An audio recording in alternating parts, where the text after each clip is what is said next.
Conversando sobre filosofia, política e artes, tecemos o cotidiano, transmitimos realidades.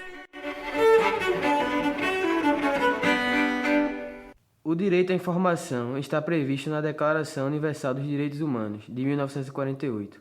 No entanto, o conceito de direito à informação foi se mostrando insuficiente e, desde 1970, a Unesco vem debatendo mais a fundo o direito à comunicação, que visa a democratização da informação, partindo da garantia da multiplicidade de vozes. Em outras palavras, o direito a produzir informação e ser ouvido. Olá, este é o programa Realidades. Meu nome é Arthur Antas, sou bolsista aqui do programa e hoje o tema do nosso debate é sobre a democratização da comunicação. Olá, eu sou Bárbara Bastos, professora de administração da UFPE. Este programa está indo ao ar no dia 15 de outubro, aniversário da Rádio Universitária FM da Universidade Federal de Pernambuco.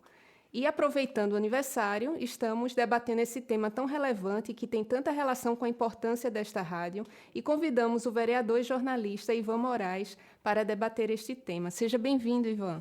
Tudo jóia, Bárbara, tudo jóia, Arthur, você que escuta a gente aí. Uma alegria grande estar com vocês nesse programa que vai ao ar na Semana Nacional pela Democratização da Comunicação. Muito bem. Ivan, queria pedir para começar você falando da sua trajetória na comunicação, para a gente saber um pouco quem é esse Ivan, além do vereador, porque eu sei que você já é comunicador há muito tempo. Então, fala um pouco para a gente sobre isso. Vereador é a tarefa que eu estou tendo agora, né? Mas eu sou mais do que tudo comunicador, eu trabalhei com comunicação a maior parte da minha vida profissional, sou jornalista de formação, fiz publicidade também aqui na Universidade Federal de Pernambuco, trabalhei no Diário de Pernambuco, trabalhei no Jornal do Comércio, eu fiz jornalismo porque eu queria escrever, viajar e mudar o mundo. Mas aí na mídia tradicional eu percebi que não estava conseguindo escrever o que eu queria, não viajava tanto, mudar o mundo é que eu não estava mudando mesmo. E aí mergulhei de cabeça na luta por direitos humanos, né? Eu passei primeiro um tempo fora do país, fazendo trabalho voluntário em Moçambique, depois voltei e comecei a trabalhar no Centro Cultura Luiz Freire, e a partir desse trabalho no Centro Cultura Luiz Freire, onde passei mais de 10 anos, ajudei a fundar o Fórum Pernambucano de Comunicação, participei do Movimento Nacional de Direitos Humanos, produzi depois o programa Pé na Rua, me tornei um militante do direito à comunicação, e como se diz que, independente de sua luta, a comunicação tem que ser sua segunda bandeira, como a comunicação seguia sendo a minha primeira bandeira, acabei tendo contato com diversas outras lutas, que hoje me colocaram nessa posição, né, de defender um mandato de vereador do Recife. E está sendo uma caminhada muito interessante. Muito bem. Ivan, queria que você falasse do papel da comunicação social para a sociedade e por que isso é tratado como um direito humano. Vixe, quem dera fosse tratado como o direito que de fato é. Mas presta atenção, vamos voltar atrás, vamos pensar no iluminismo, quando o ser humano se percebe ser humano. Ele não é dependente, ele não é subordinado nem ao rei, nem a Deus. Ele é indivíduo, né? Se debate naquele tempo as liberdades, quando vem a Revolução Francesa, a independência dos Estados Unidos, a própria Revolução Pernambucana.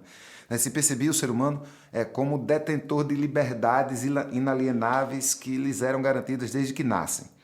E aí, nesse momento se fala do direito à propriedade, se fala do direito à religião e se fala da liberdade de expressão como aquele direito que está limitado no teu corpo. Você pode escrever, você pode falar, você pode dizer as coisas, você pode pensar, você pode manifestar-se artisticamente, você pode ou não rezar.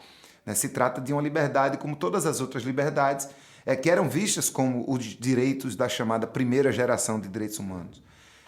Muito mais na frente, vamos lembrar que naquele tempo não tinha televisão, não tinha rádio, né? Mal e mal tinha jornal impresso, né? Que era feito com muitas limitações, inclusive de censura.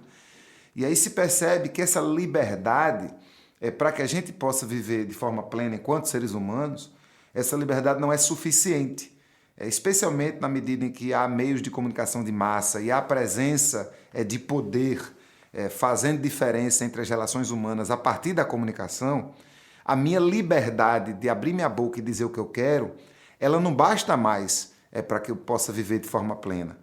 Porque às vezes eu preciso de um jornal para fazer com que a comunicação chegue. Às vezes eu preciso de um programa de rádio. Às vezes eu preciso de possibilidades materiais de produzir determinados conteúdos que são importantes para a minha própria sobrevivência ou a sobrevivência do meu grupo. Eu preciso dizer que o meu bairro ele está passando por um problema de saneamento. Eu preciso dizer que na minha escola falta professor ou professora. Eu preciso dizer que o território que minha família ocupa historicamente está sendo ameaçado de invasão por pessoas ou por países ou por grupos terroristas que estão chegando e estão querendo ocupar o que é meu. Então, a necessidade de se comunicar com muita gente faz com que a liberdade de expressão se torne não suficiente. E aí, dentro do escopo do que depois se começa a falar da segunda geração de direitos humanos, que são aqueles direitos trazidos principalmente pelas revoluções socialistas, pela percepção de que liberdade não basta, a gente tem que ter direito à saúde, direito à educação, direito à cultura, e o direito à comunicação, que envolve tanto a liberdade de expressão quanto o direito à informação, como também, por exemplo, o acesso às tecnologias para fazer com que minha mensagem chegue onde ela deve chegar, né? A liberdade que exclui a censura, enfim, todas as possibilidades necessárias para que a gente possa proteger os discursos em sua diversidade, ao mesmo tempo que garantir que eles, enquanto indivíduos, que todos nós, enquanto indivíduos, podemos fazer com que nossas mensagens, que são necessárias para a nossa sobrevivência, possam chegar onde quer que elas precisem chegar. Por que se fala que os meios de comunicação eles não são acessíveis de forma democrática? Quais são as limitações para esse acesso ser democrático? Bom, a gente vai precisar caracterizar os meios de comunicação. Quando a gente fala dos meios de comunicação de massa, a gente está falando necessariamente de meios de comunicação em que um ou poucos emissores ou emissoras transmitem, criam, produzem mensagens e transmitem essas mensagens para muita gente. Eu estou falando primeiro de jornal, depois rádio, depois televisão, depois cinema, depois televisão. E a internet já superando um pouco esse paradigma de meio de massa, porque não são poucos para muitos, mas são todos para todos. Então, você passa da massa, um para todo mundo, até todo mundo para todo mundo. Se a gente volta para jornal, a gente vai perceber que para você imprimir um jornal, você precisa ter condições que são materiais. Eu preciso ter dinheiro para equipamentos, eu preciso ter dinheiro para rodar, eu preciso ter papel, tudo isso custa dinheiro. Então, quando se começa a fazer jornal, quem tinha recurso para fazer jornal largava na frente de quem não tinha. E aí é uma conta de padaria, né? Se eu pertenço a uma elite econômica ou política e tenho condições materiais de escrever, de imprimir e de distribuir mensagens, aquela mensagem que eu estou transmitindo, ela carrega um elemento de poder. E aquela relação minha entre o detentor daquele meio e a comunidade que recebe aquela informação é uma relação distante, é uma relação de poder. É uma relação em que eu tenho o que dizer, eu posso dizer, e o máximo que você pode fazer é ler. O mesmo tipo de relação passou para a rádio, o mesmo tipo de relação passou para a televisão, com agravantes. Porque com rádio e com televisão, não basta eu ter dinheiro para comprar transmissor, rádio, microfone, fio, etc. e tal. Eu preciso também ter a possibilidade de ocupar um espaço físico, que é o espaço do chamado espectro eletromagnético, que é um espaço que, via de regra, não tem dono no mundo inteiro. Ele funciona sob a égide dos estados, que cada um em seu lugar atribuem regulamentações que dizem quem é que vai poder usar este meio que é público e de que jeito. No Brasil, diferente de outros países do mundo, a regulação sempre veio a partir do mercado, porque o mercado sempre veio na frente do Estado. Então, quando a rádio chega, aqui no Recife, a partir da Rádio Clube, ela chega antes de existir uma regra para quem pode usar a rádio de que jeito. E a regra acabou sendo feita para beneficiar aqueles caras, homens, via de regra brancos, que tinham dinheiro para comprar os equipamentos e botavam as paradas no ar. Então a regulamentação era feita para se adequar aos interesses de quem estava produzindo e não aos interesses da sociedade. Quando veio televisão com Assis Chateaubriand, a mesma coisa. Então a regulamentação está sempre a reboque do que o empresariado, principalmente o empresariado, mas também a classe política que dominava esses meios, trazia. Com a internet agora, a gente tem um outro problema. E é um problema maior porque ele vem disfarçado de solução. Tem gente que diz que a internet democratizou a comunicação. Porque, de fato, qualquer indivíduo que tenha condições financeiras de ter hoje um smartphone e que possa ter discernimento para fazer uma conta no YouTube, pode, de fato, produzir conteúdo. Eu posso entrar no Twitter, que hoje é X, não sei, né, que não vai ter amanhã, e posso escrever qualquer mensagem que eu possa escrever dentro daquele limite de caracteres, dentro daquele limite de tempo de um vídeo, por exemplo. Para quem não tem o verificado, é 2 minutos e 20 de vídeo. Eu, de fato, posso transmitir informações. Isso não quer dizer que eu possa me comunicar. E é onde está o busilis. Qualquer pessoa que tenha condições materiais, já não é qualquer pessoa, mas qualquer pessoa que tenha condições materiais de adquirir o equipamento e produzir conteúdo, produzirá conteúdo e colocará esse conteúdo na grande nuvem. Agora, quem vai receber esse conteúdo? Quem diz? Não somos nós. Quem diz são algoritmos, são cálculos matemáticos que são feitos por empresas, as 3 ou 4 empresas, aí eu não falo mais do oligopólio brasileiro, as 3 ou 4 empresas no mundo que produzem essas plataformas e que dominam essas plataformas e que cobram dinheiro para impulsionamento por essas plataformas e que utilizam-se dessas plataformas, naturalmente, por serem empresas, por serem corporações, para ganhar dinheiro.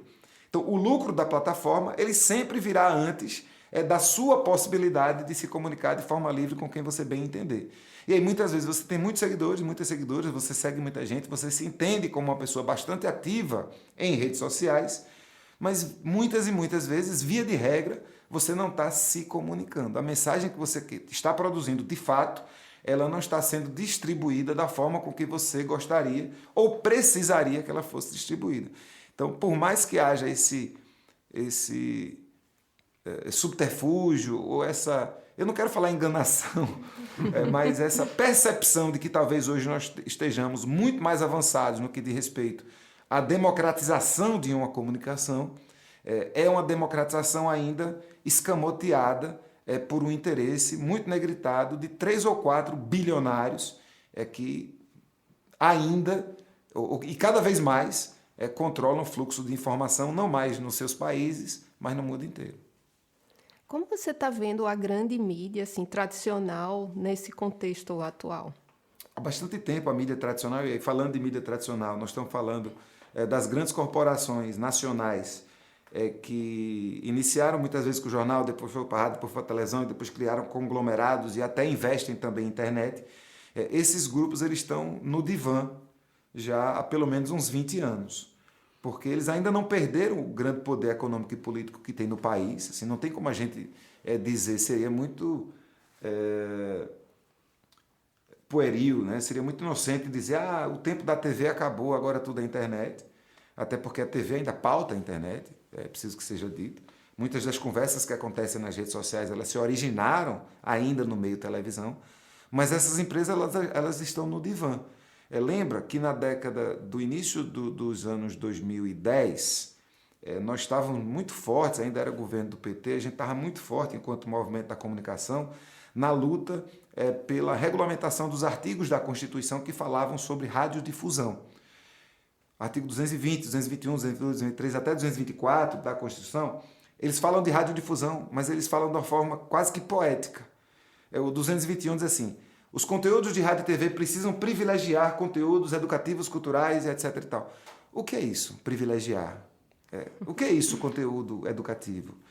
Tem que ter, tem uma parte assim, tem que ter conteúdos, produzir conteúdo local para sua veiculação de acordo com percentuais estabelecidos em lei. Isso está na Constituição de 88. Mas a tal da lei ela não existe até hoje. Então está lá a Constituição. Uhum.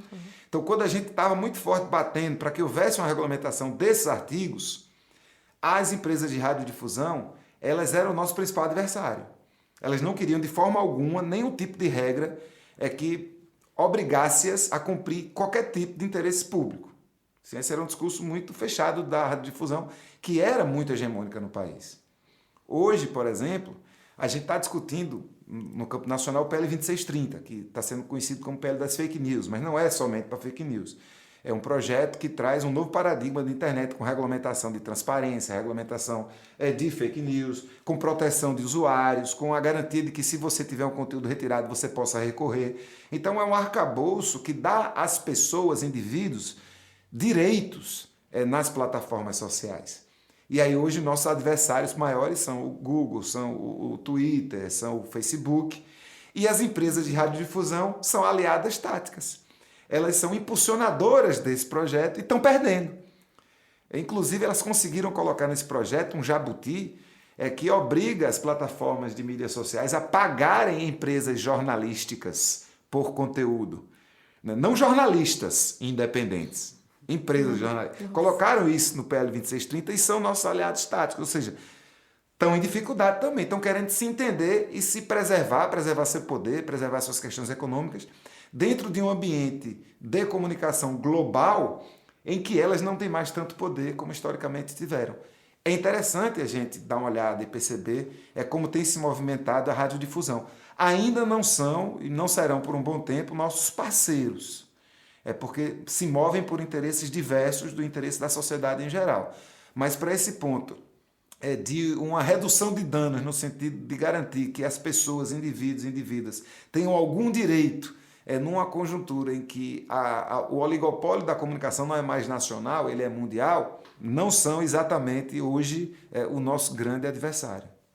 Nos últimos anos, vimos operar uma das principais táticas da extrema-direita, a disseminação de notícias falsas, campanhas de desinformação e teorias de conspiração, a exemplo das campanhas pró-cloroquina durante a pandemia de Covid-19. Quais alguns dos efeitos práticos dessas campanhas na vida das pessoas, Ivan?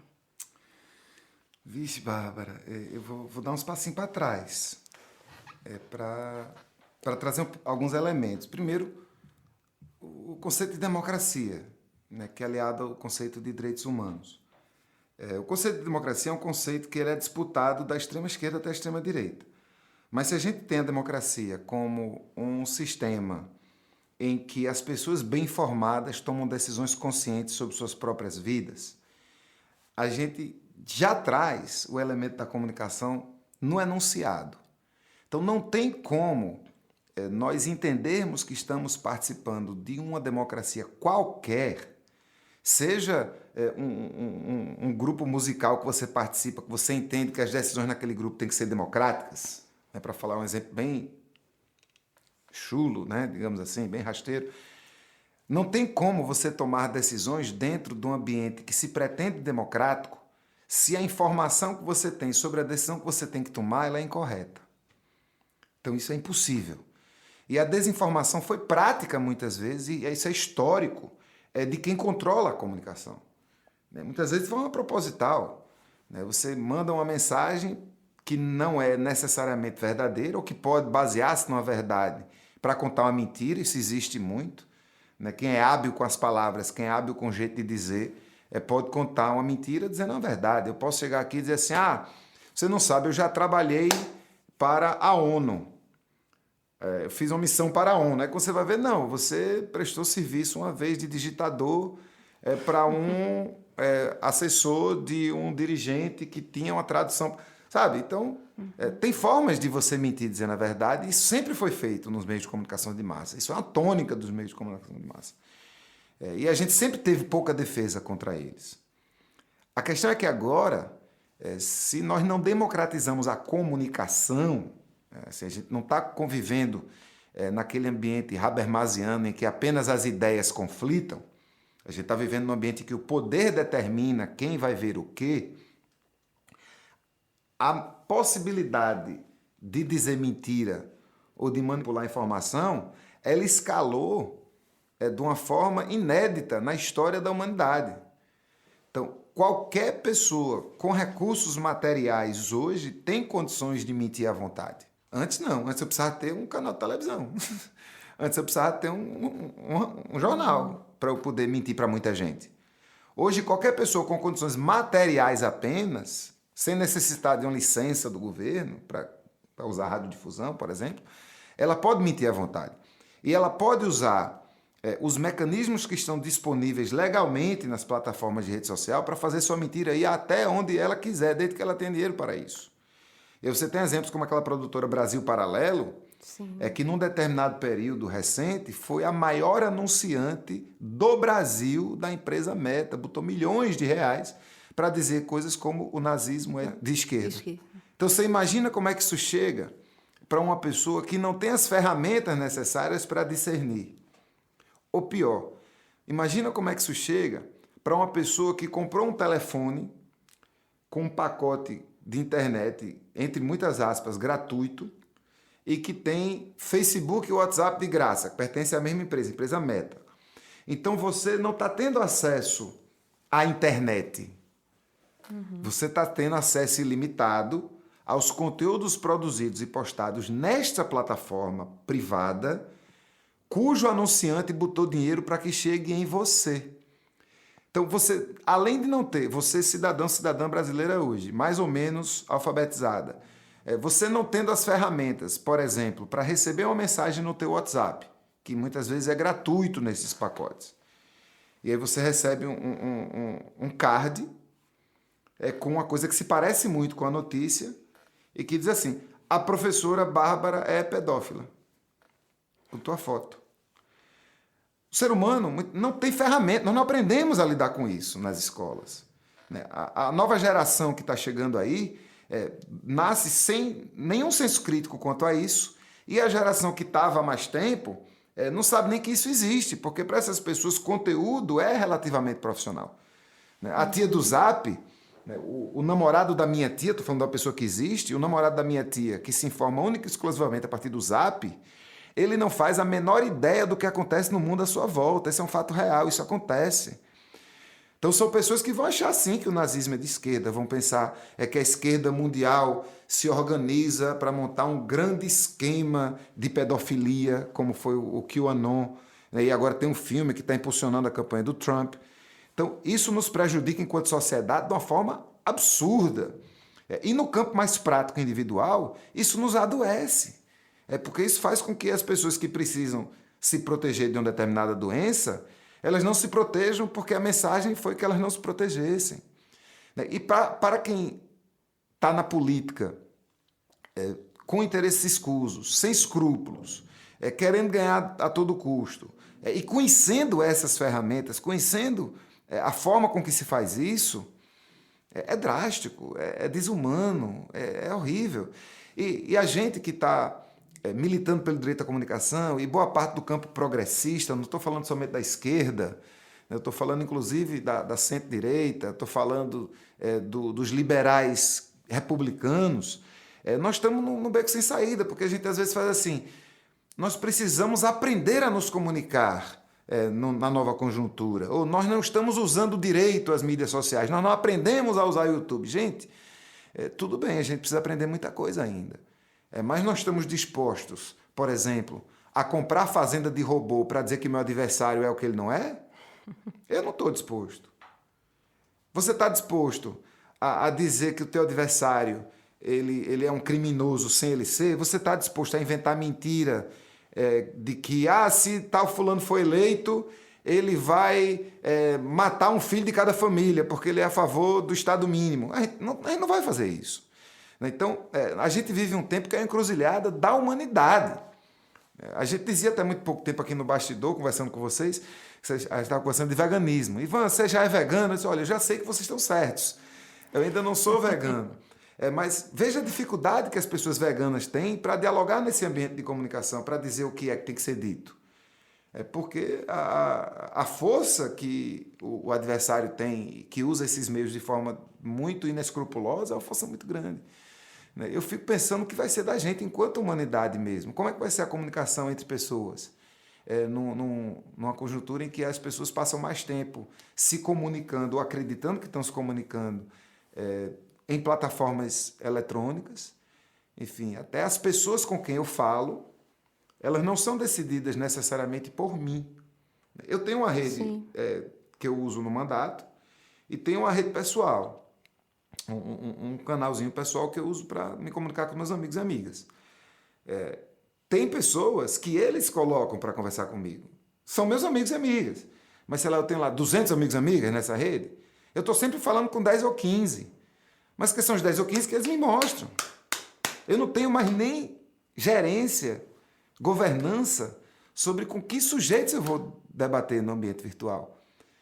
Eu sou um cara de 47 anos, eu tenho ferramentas, eu me formei em comunicação, eu estou na política, então eu até posso ter uma visão crítica sobre isso, embora eu esteja dentro desse mesmo espiral, desse mesma câmara de eco, falando comigo mesmo. Ontem eu postei na minha rede profissional uma mensagem que rodou muito, que é uma crítica a Prefeitura do Recife que está botando um edital de R$2 milhões para comunidades terapêuticas.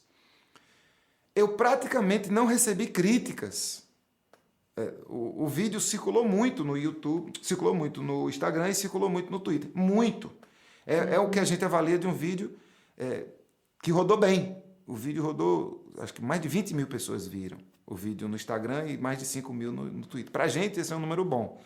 Para muita gente não é, para a gente é um número bom. Mas eu quase não recebi críticas. O que é que isso quer dizer? Isso é aterrorizante. Só chegou em quem concorda, porque chegou em quem já concorda. Eu não quero falar com quem concorda. Eu preciso falar com quem não entende ainda. Eu preciso falar com quem não percebeu. E eu não consigo falar com essas pessoas. Porque essa entrega é controlada pela empresa toda da plataforma. controlada pela empresa que quer ganhar dinheiro e entende que para ela ganhar dinheiro, ela precisa mandar o conteúdo para as pessoas que gostam daquele conteúdo, já concordam com aquele conteúdo. Gente, e contra a comunidade terapêutica não é senso comum, infelizmente. Né? Eu sei que sou minoria. E como é que eu sou minoria tendo redes sociais que me dizem o tempo inteiro que naquele lugar eu sou hegemônico? Isso atrapalha tudo. Nós estamos lascados na comunicação. Tem um longo caminho pela frente ainda. Eu vi muito, a partir principalmente da Lava Jato, uma grande descredibilização da mídia tradicional, né? E a gente viu também nas campanhas políticas recentes muito isso. Não acredite no que você vê na Globo. Isso. Né? Mas até um certo ponto tinha algum tipo de regulação, né, da Globo. A Globo não podia mostrar qualquer coisa, não pode ficar por isso mesmo. O que é que a gente tem já de regulação da mídia tradicional que não tem em absoluto nessas mídias pela internet? Pouca regulação na mídia tradicional, nós temos quase nenhuma regulação no jornalismo. Nós não temos um Conselho Federal de Jornalismo. A única regulação que existe no jornalismo é os conselhos de ética, que podem, no máximo, lhe desfiliar do sindicato. Então, é o máximo que se vai de regulamentação do jornalismo. Agora, nos meios eletrônicos, a pouquinha regulamentação que tem de conteúdo, de horário, onde tem que passar o quê, existe uma regulamentação do que se pode ser ao vivo, do que não se pode ser ao vivo. Existe uma tendência aí muito dos próprios profissionais a seguir a metodologia do jornalismo científico, o jornalismo que se aprende na faculdade, embora sempre, muitas vezes, contaminado pela lógica empresarial. Mas o que a gente percebe hoje é um declínio de relevância, sim, do jornalismo corporativo, daquele jornalismo profissional que a gente se acostumou a ver, isso tanto em jornal, quanto em rádio, quanto em televisão. As redações de jornal quase não tem mais ninguém trabalhando, assim, de verdade. Cada vez mais são demissões em massa, cada vez mais são menos pessoas não produzindo pouco conteúdo, mas adaptando o conteúdo pescado nas redes sociais para o formato de jornal. Até as agências de notícia também estão reduzindo seus quadros. Então, a realidade do jornalismo profissional, que historicamente foi produzido por empresas, esse que a gente critica, mas que é muito importante, porque não havia outro, ele segue em pleno declínio, tanto rádio, quanto jornal, quanto televisão. Só que a gente está, talvez, na quadra da humanidade em que a gente mais precise de jornalismo profissional, porque tudo pode ser comunicação, nem tudo é informação, nem tudo é jornalismo. Nem toda comunicação é informação, nem toda informação é jornalismo. E nós precisamos de jornalismo para entender o mundo, porque no mundo tem muita coisa. Então, se está todo mundo aqui... Aí eu chego aqui nessa conversa, tem 5 pessoas conversando. Aí Arthur diz assim, gente, está o maior temporal lá fora. Aí Daniel diz assim, não, tá sol. Aí você pega e diz assim, não, na verdade está nevando. E aí Bárbara diz, está tudo nublado, mas não está acontecendo nada. Aí tem jornalista, entre muitas vezes, diz assim, há uma grande polêmica sobre o clima. Ou o jornalista, ele tem a função de ir lá fora, olhar para o céu e dizer assim, olha, Arthur está mentindo, Daniel está mentindo, só quem está falando a verdade é Bárbara. Essa é uma função tão importante, né? Porque dizer as coisas, todo mundo diz. Declarar as coisas, todo mundo declara. Informar, pouca gente informa. E fazer jornalismo, que é você pegar aquela informação, você me dá um relatório com todos os gastos da Prefeitura do Recife num determinado ano. Aquilo tudo é informação. Agora, serve para quê aquela informação? Do jeito que ela está? Nada. Mas se alguém pega e lê e vê que naquele determinado ano gastou-se mais com asfalto do que nos anos anteriores. Aí eu vou entrevistar uma pessoa que estuda asfalto. Aí eu vou entrevistar uma pessoa que discute mobilidade. Aí eu vou analisar os últimos 10 anos, quanto foi que se gastou com asfalto com a previsão para o ano que vem. Eu vou saber quem é a empresa que vende asfalto. Aí eu posso trazer uma informação jornalística. Eu posso chegar para a pessoa e a pessoa vai dizer, porra, depois que eu vi isso, eu acho que talvez não tenha que gastar tanto com asfalto. Porque eu comparei com outras cidades, né? Eu mostrei de onde é que vai, para onde é que vem. Então, o jornalismo hoje é extremamente necessário. E ele parece que está tentando renascer. Você vê aí este programa, você vê a Marco Zero Conteúdo, você vê a Agência Pública, você vê a Agência Alma Negra, você vê vários coletivos que estão percebendo que sim, o jornalismo profissional está em pleno declínio há muito tempo e não parece que esse declínio vai reverter, mas o jornalismo é necessário. Sem o jornalismo não sobreviveremos enquanto sociedade. E para que o jornalismo sobreviva, que bom que tem muita gente boa buscando atuar fora da lógica do mercado e tomara que cada vez mais se distancie de todas as lógicas do mercado e possa trazer cada vez mais conteúdo jornalístico para que cada vez mais a gente possa chegar perto do mínimo de uma democracia que vai permitir que o mundo permaneça existindo. Porque agora tem essa. Se não tiver Democracia, o próprio planeta ele está ameaçado de não existir mais. Ivan, voltando um pouco para a questão da regulação, qual você acredita que são os pontos mais importantes que estão se discutindo e que devem ser levados adiante quanto à regulação das mídias? E quando a gente fala de internet, a gente está falando de 3 coisas que são fundamentais. Liberdade de expressão, neutralidade da rede, acesso e privacidade. 4 coisas, eu disse que são 4. Privacidade, acesso, neutralidade da rede e liberdade de expressão. Em diversas plataformas você pode ver sempre esses 4 fatores. Eu estou falando de internet, mas eu poderia falar de qualquer coisa. Então, primeira coisa, acesso. Se eu quero me comunicar, eu preciso ter acesso àquele meio. Eu preciso ter banda larga. Banda larga tem que ser um direito humano. Feita eletricidade. Todo canto eu preciso ter banda larga para todo mundo igual. Só que a rede tem que ser neutra. O que quer dizer a rede neutra? Quem vende internet, quem vende banda, ou quem distribui banda, quem distribui internet, não pode interferir em conteúdo. Então, a empresa não pode dizer assim, toma tua internet X e tu vai ter tal conteúdo de graça. Porque ela já está dizendo, eu quero que você veja tal conteúdo. O Netflix tem um acordo com a Comcast estadunidense há algum tempo, em que primeiro o Netflix... A Comcast viu, é um grande provedor estadunidense, a Comcast viu que o Netflix estava consumindo muito da banda que a Comcast vendia. Então, a Comcast vendia banda e as pessoas assistiam Netflix. Aí eles pegaram e disseram assim, Netflix, a gente quer dinheiro, porque você está ganhando dinheiro em cima da plataforma que é nossa, embora eu esteja vendendo ela. Aí o Netflix, não vou pagar não. Aí os caras, beleza, reduziram a velocidade da banda da Netflix. Caramba. A Netflix pagou. Então, isso acontece. Assim. A rede tem que ser neutra. A gente tem que adquirir banda, internet, velocidade no vento. Mas o conteúdo, quem vai para o quê, não pode ser regulado dessa forma. Você não pode pagar mais. Ninguém admite pagar... Se assim, você tem que pagar mais se você quiser mandar e-mails. Você admitiria isso? Não. Não.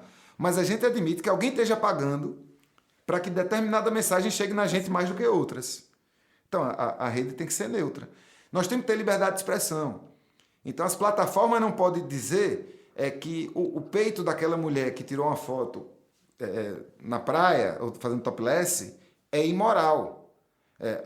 Ele não pode dizer que se eu escrever a palavra Palestina, aquele meu conteúdo vai andar menos do que se eu escrever a palavra Israel. Mas eles fazem isso. Né? Então isso é um ataque à neutralidade da rede. A rede tem que ser neutra. E tem que ter liberdade de expressão. Eu preciso dizer aquilo que eu preciso dizer. E eu preciso ter privacidade.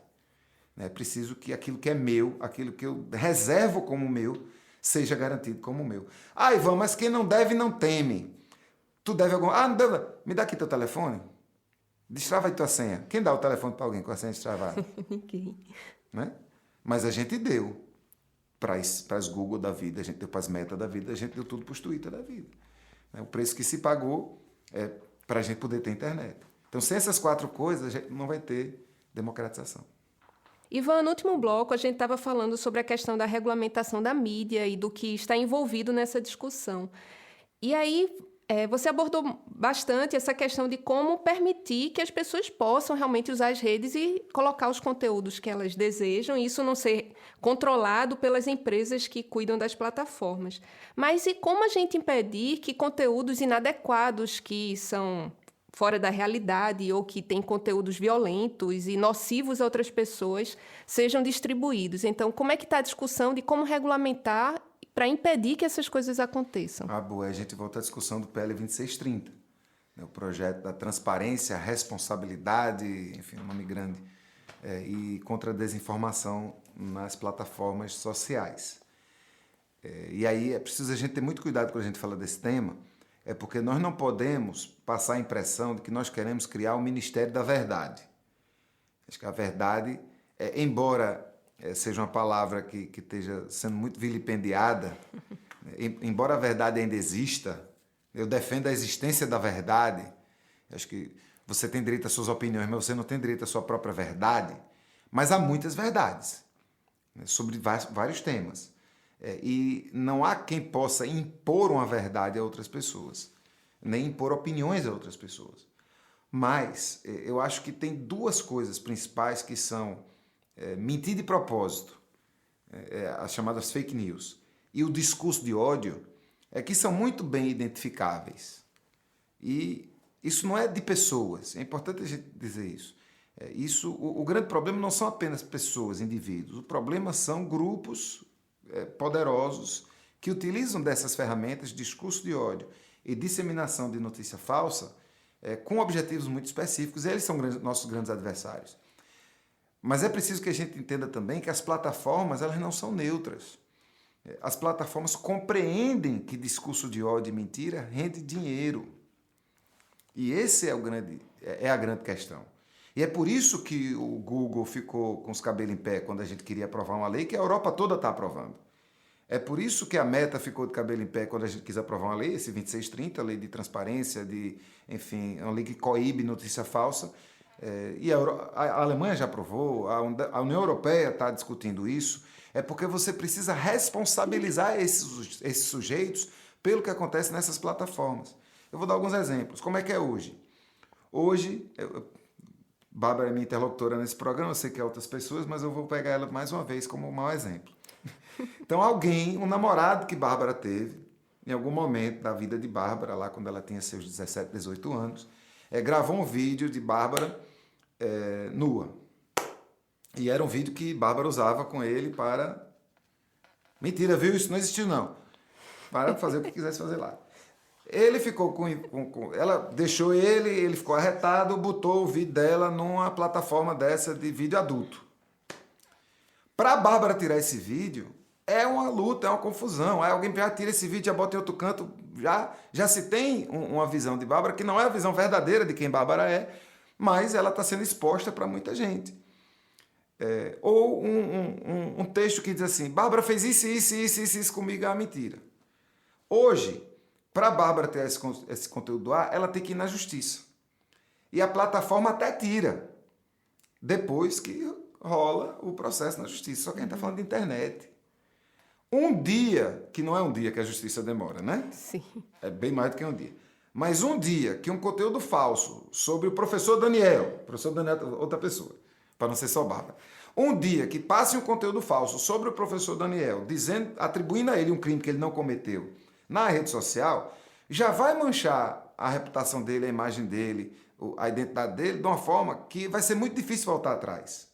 Então, o que é que se quer? Que a própria plataforma, que ganha fortunas com isso, ela tenha a responsabilidade de tirar esse conteúdo do ar antes da justiça mandar ela tomar.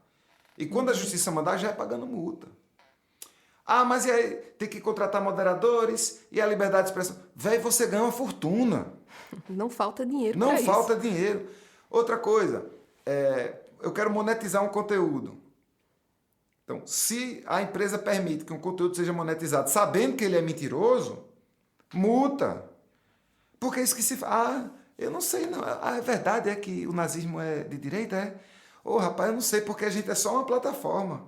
O usuário é livre. Eles que quiserem botar aqui o dinheiro, botaram aqui o dinheiro.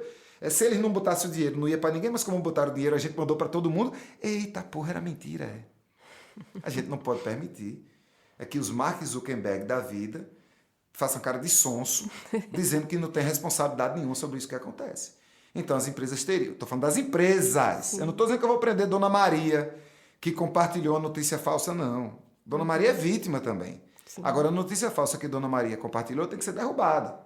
Agora, seu Zé, aquela alma que pegou um vídeo falando mal de Dona Maria, que botou R$1.000 para esse vídeo ir para todo mundo que Dona Maria conhece, seu Zé, que gastou dinheiro, e a plataforma que enviou, tem que ser responsabilizados.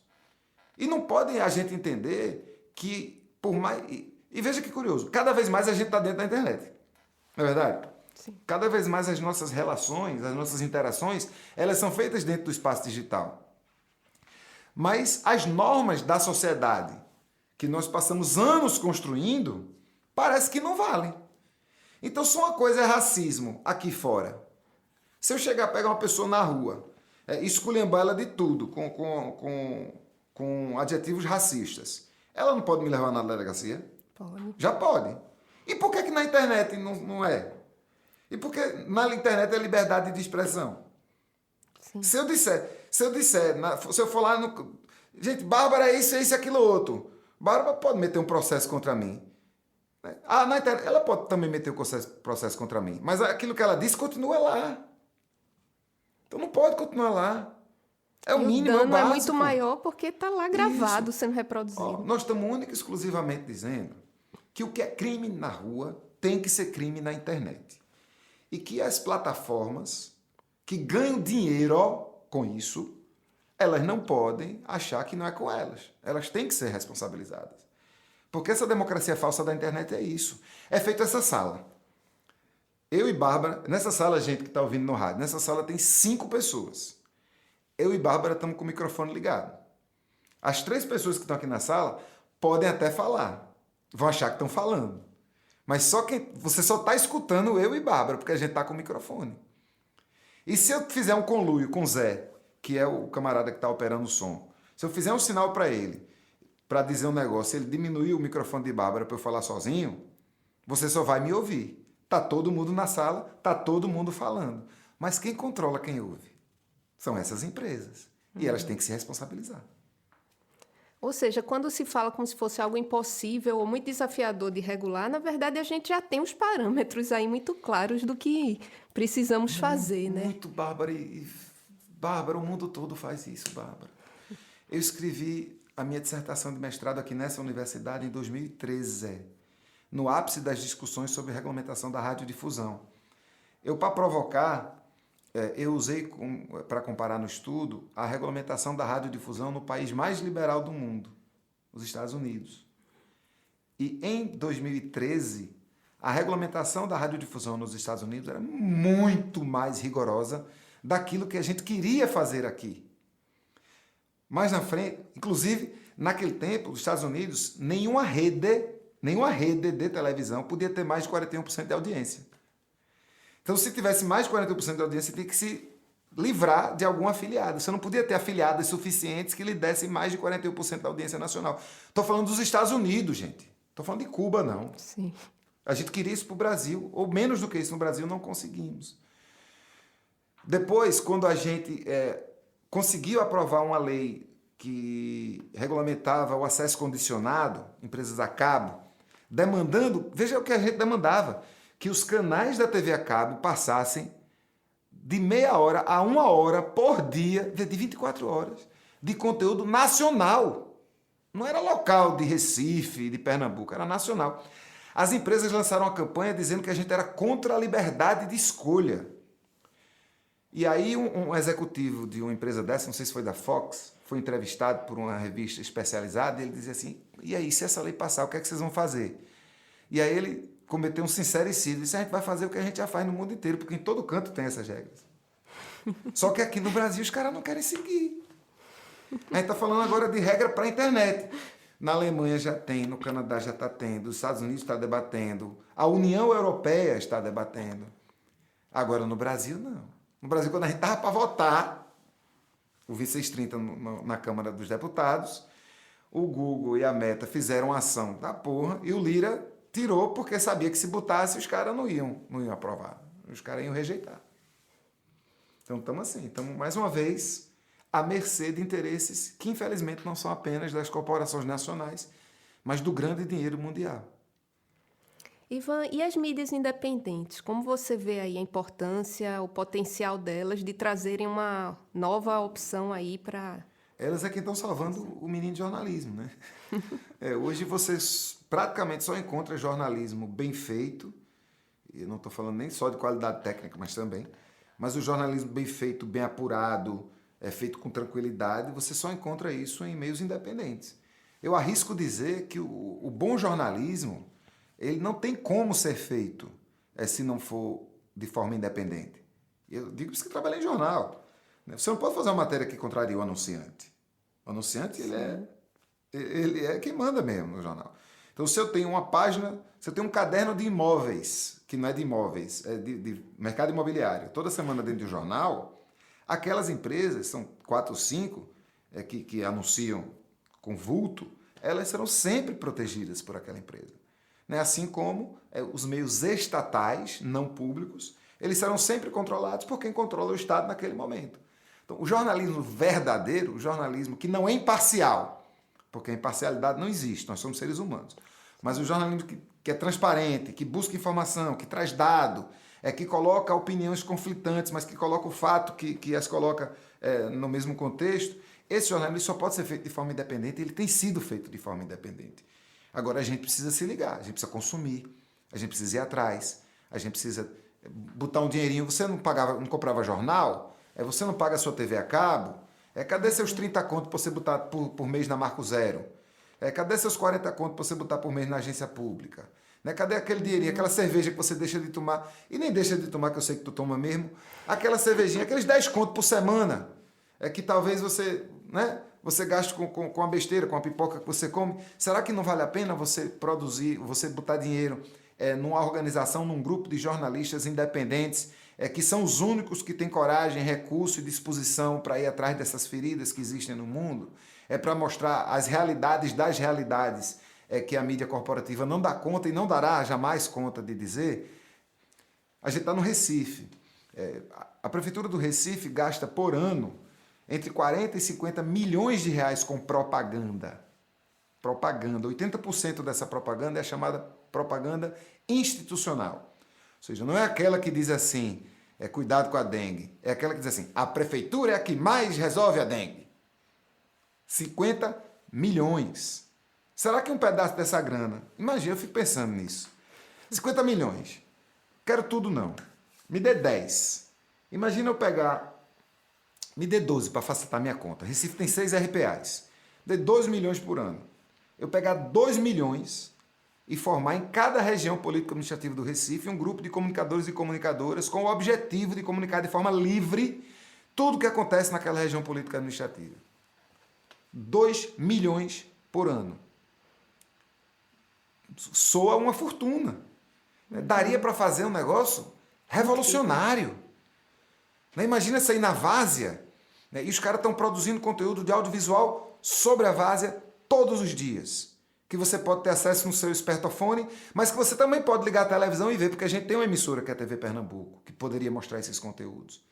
Imagina você ligar a televisão, mudar de canal e ver o que o pessoal lá do Chucuru está fazendo no Ororubá Filmes. Imagina você mudar de canal e ver o que o pessoal de Conceição das Crioulas está fazendo no Crioulas Vídeo, que eles estão produzindo conteúdo. Então, as possibilidades que envolvem o que pode vir a ser uma conjuntura mais plena, mais de direitos humanos sobre a comunicação, são muitas. Eu insisto por causa disso, Bárbara. Porque se eu não tivesse já... Sabe, é tão difícil, é tão difícil, é tão difícil, e é muito difícil, mas é tão possível. Sabe, tá ali, velho. Tá lá. É um dinheiro que existe, que a prefeitura já gasta. A prefeitura bota por ano na Globo 5, 6 milhões de reais em uma empresa. Já chegou a botar 15 em um ano em uma empresa. A Globo sozinha chegou a ter 25% da receita de publicidade da cidade do Recife no exercício de um ano. São eles os guardiões da nossa verdade? Quem é que participa da reunião de pauta do NE1? Estou falando contra os jornalistas, não. Muitos deles são meus amigos, estão lá fazendo o melhor possível. Mas a sociedade que é impactada por essas notícias participa como? Possibilidades muitas, gente. Não está perdido, não. Tá difícil. Está difícil porque o adversário é muito poderoso. Mas tem muita coisa que dá para a gente fazer, para fazer comunicação de forma diferente e para que essa comunicação, enquanto direito, ela possa ser um divisor de águas em como a gente encara a sociedade e como a gente encara uma possível democracia que a gente precisa construir. Ivan, e para a gente fechar, voltando ao nosso mote de hoje, né, que é o aniversário da Rádio Universitária, como você vê, então, a importância das rádios públicas? As rádios públicas, as TVs públicas, os meios de comunicação públicos, independentes e comunitários, eles são imprescindíveis para o direito à comunicação. E digo isso como jornalista, digo isso como militante, digo isso como estudioso, digo isso como quem conhece a realidade das TVs e rádios públicas do nosso país. E aí vou usar esse tempinho que falta para pedir pelo núcleo de rádio e TVs universitárias, para pedir pela Rádio Paulo Freire. A rádio não pode ficar sem o transmissor funcionando. O núcleo de rádio e TV universitária não pode ficar com equipamento sucateado. Não pode ficar com estúdio sem poder ser utilizado, que quando chove, chove dentro. Hoje não tem mais nenhum programa sendo produzido pela TV universitária, que é a primeira TV educativa pública do Brasil. Eu, quando fui estudante de comunicação, tive o grande privilégio de ser estagiário do núcleo e nós tínhamos lá 12, 13, 14, 15 programas sendo feitos diariamente. Tenho certeza absoluta que a reitoria, que é uma reitoria progressista, é uma reitoria que compreende os direitos humanos, que compreende o que é o direito à comunicação, não pode de jeito nenhum deixar o núcleo do jeito que está. Está faltando equipe, está faltando equipamento, está faltando estrutura, está faltando carro, está faltando gasolina. O transmissor que ainda funciona, ele não está funcionando em sua plena capacidade. Muitas vezes os programas da rádio universitária da FM estão sendo transmitidos para a região da Grande Santo Amaro. Isso não pode acontecer. Isso é um tiro no pé, isso é um retrocesso. A gente não pode estar aqui bancando o retrocesso, a gente tem que dizer as coisas que precisam ser feitas. A comunicação pública, seja ela a Rádio Frecaneca, que é controlada pela Prefeitura do Recife, seja ela a Rádio Universitária AM, a Rádio Paulo Freire, seja ela o núcleo de rádio e TVs universitárias que fica lá em Santa Amaro, sejam programas como esse, possibilidades como essa, a partir de pessoas que estão aqui na universidade, que estão produzindo conteúdo de qualidade, precisam ser mais do que preservadas, precisam ser fortalecidas. Esse recado é para quem escuta, mas esse recado também é para quem manda nas coisas. Estou esperando mais, viu, Alfredo? Estou contigo. Obrigada, Ivan, pela presença no programa Realidades. Parabéns e vida longa à Universitária FM da UFPE. Queria dizer que você pode ouvir nosso programa também nos agregadores de podcast, nos acompanhar no Instagram Realidades UFPE. Obrigada a você que nos acompanhou hoje e até domingo que vem.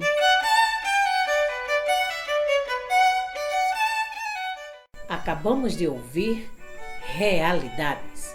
Oferecimento Proeste, UFPE.